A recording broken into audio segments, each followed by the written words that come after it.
A big thank you to Squarespace for sponsoring this week's video. If you need a website or a domain, go to squarespace.com/James for 10% off your first purchase. Yeah. I bet this doesn't even look uphill on the GoPro, does it? It is. Shut up. Yeah. Hello everybody, and welcome to the exact same place as last week's video. So for that reason, I hope you don't mind that I'm just going to use the exact same drone footage from last week.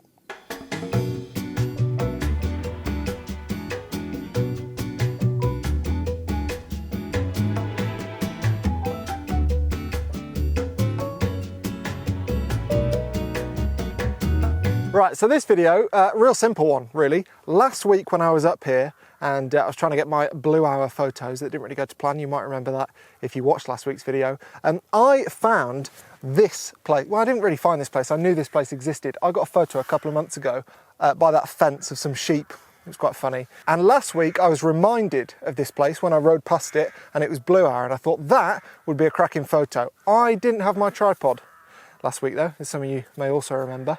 So yeah, this week I've brought my tripod and I'm going to hope to get a nice blue hour photo featuring this fence and, more importantly, that signpost. Right then folks, let me talk you through the photo. Now I'm going to be using a tripod, which is a bit of a gripe of mine, but I don't particularly mind using tripods when it's a good time to use them, i.e. when it's dark or when you're taking pictures of yourself and you can't be behind the camera. In this case, that's both of those things. So yeah, still not my favourite thing in the world, but I don't mind using tripods when they're needed.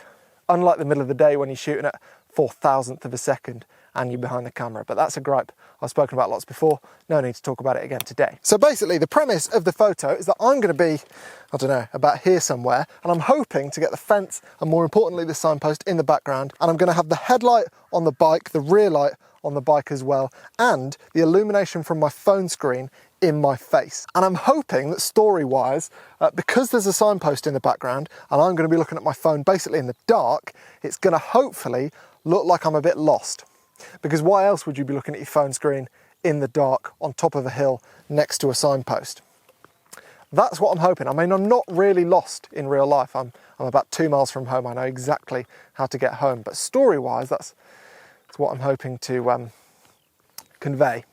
I've spoken a lot about storytelling in recent weeks, and a couple of weeks ago I was speaking about it in terms of a set of images. This is very much trying to storytell in one image.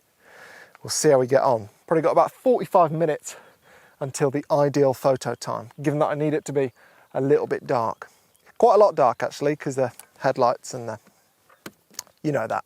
Oh yeah, as well as shooting on a tripod, I'm also shooting with my Lumix G85, purely because I left home in a rush, picked up a camera thinking it was my G9, and it wasn't. It's my G85, my 3-year-old G85. But never mind, it's perfectly capable of something like this. Right then, first things first, composition. So I reckon I can stick that signpost way to the right of the image and have the fence somewhere in the middle from here, I would suggest. So the signpost can actually be behind me. A couple of reasons for that. It'll mean I can be out the way of the signpost and I can illuminate the fence a little bit with my my light. But also, as you can see, sunset is over there, just out of shot, which means that that sky should stay blue for the longest. And I don't want the sky to be completely dark because the background is quite nice with the rolling hills and stuff, which I might be able to capture a little bit of if I get the timing right. Also, a couple of you have asked what microphone system I use for these videos. This little thing on top of the camera here, this is a Rode Video Go mic. I should really remember the name of it. Link in the description of what that is, but good bit of kit. You just link it up to a lav mic and you can stand in front of your camera quite a long way away, and wirelessly it communicates with the camera. Very good. Other bits of kit I'm using for this endeavour, as I mentioned, my lights. Set those up. Yes. I think I brought the back one. Yes. Don't think I brought a spare battery for it though. Beautiful. And the other bit of kit I'll be using is my phone to link with the app to my G85, and that way I'll be able to set the settings and see what the camera's seeing from here rather than having to look at my tiny little screen. feel a sneeze coming on. But hopefully, as you can see here, I get a decent view of what's going on, as well as being able to adjust all the settings. I mean, I'm sure lots of you have used apps like this for your cameras before, but that is what I'm going to use for hopefully bringing this photo together here. First rule of photography, always give yourself more time than you think you'll actually need. It does mean hanging around quite a lot though, which isn't great when you've got bouts of hay fever on the horizon, but that probably makes it worth it. Right, we're getting there with the light, slowly but surely. What I'm thinking I might do though is, rather than using the app, I might just set the camera to a continuous shooting mode. So currently that mode is, at the time-lapse animation mode, is set to a shooting interval of 5 seconds. So the camera will take a photo every 5 seconds, and the image count is going to be 200. So unless I stop the camera from shooting, it'll take 200 photos 5 seconds apart. Hopefully I won't need 200, but I think that might be better in this situation, because I think the light is going to change pretty quickly, and I'd prefer to just be making small little tweaks on the bike as opposed to be fiddling with the app. So I'm going to do that instead, and hopefully I'll end up with something I like. So yeah, when I said I was going to get one photo, what I actually meant was I'm going to get probably 200 versions of one photo. Also, I'm just going to have a little play with the height of the camera, because as you can see, if I raise the camera like so, you end up with more of the hills in the background. But I'm going to have to wrestle with this a little bit, to be honest though, because given that it's going to be blue hour, depending on how early in the shooting sequence it is that I get the shot that I'm happy with on the bike, that will determine how much of those hills I imagine you'll be able to see anyway, just because of the lack of light. So I'm probably going to leave it something like that for height.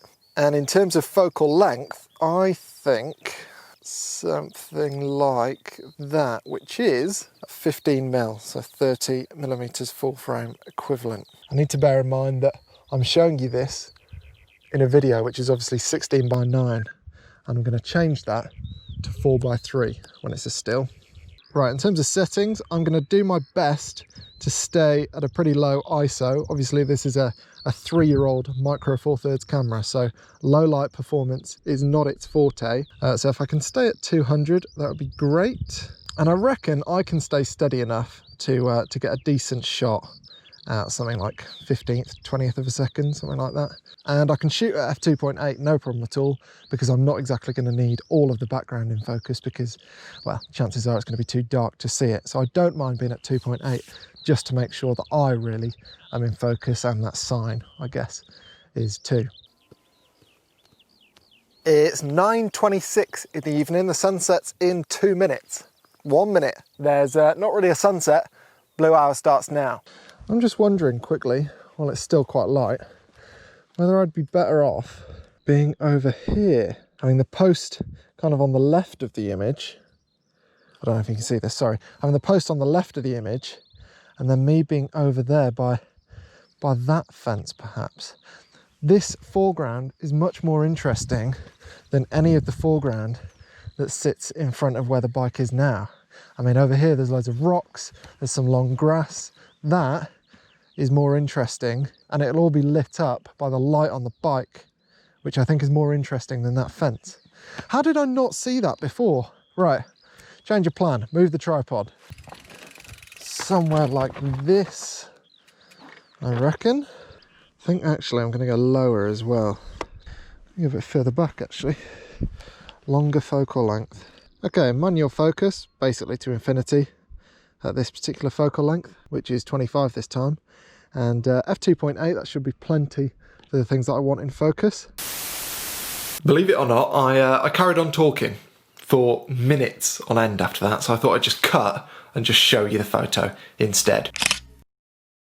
And I'm pretty pleased with it, to be honest. I think it turned out really well. I'm really pleased that I decided to move the composition.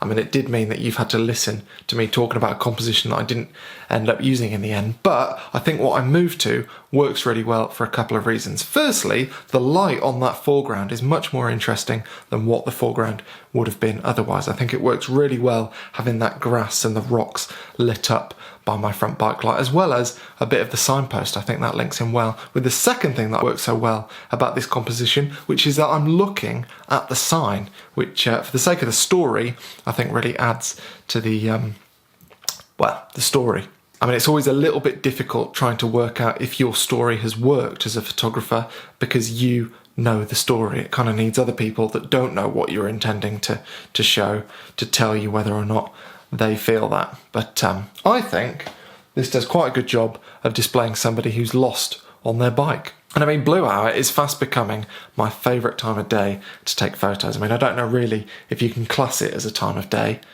I think technically it's night time, but the light's always soft, and crucially, if you're using artificial light, then that naturally, in many cases, complements the scene. And as opposed to the middle of the night, of course, you get a lovely blue hue that resonates across the scene. Hence blue hour. But yeah, fast becoming my favourite time of day / night. Just quickly, a couple of other things that I think work with this photo, which were completely unintentional, was the little bits of colour matching. So the yellow on my front tyre goes quite well with the yellow / orange of the laces in my shoes. I didn't mean that at all. I didn't do any thinking about wardrobe, but also the red zip on my shorts goes quite neatly with the glow of the red rear light on my back tyre. I think that works quite well too, as does the green hoodie with the greenery around the scene. Didn't think about any of that, but I think it works quite well. And let's be honest, I also got quite lucky that the clouds are quite interesting. I don't think the photo would have looked that good if it had been clear skies, but that cloud cover looks cool. But anyway, thank you for watching, and I hope you found it interesting and or useful. It's a bit different to my usual videos. I don't normally spend that long on one particular photo, but I've been thinking about this one all week, ever since I was up there last week. And yeah, I'm happy with how it turned out, which isn't always the case, so that's good. Thanks also to Squarespace for sponsoring this video. One of the things I've grown to love about Squarespace is the functionality built in for making newsletters. So like I was talking about the other week with the analytics that's built into Squarespace, newsletters is also built in, and you don't have to use any third-party programs like I had to back when I was working in marketing. They used to scare me awfully, but now with Squarespace I can build mailing lists within Squarespace and newsletters within Squarespace too. All you got to do is pick a template, start dragging and dropping, write some text, and then choose the mailing list you want to send your newsletter to. It's so simple, and even someone like me who used to be terrified of sending newsletters when I worked in marketing, I no longer feel that, so that's nice. So if you're interested in a free trial of Squarespace, go to squarespace.com, and if you want to make a purchase after that, go to squarespace.com/James for 10% off your first purchase of a website or a domain. Thanks very much. I'll see you next week.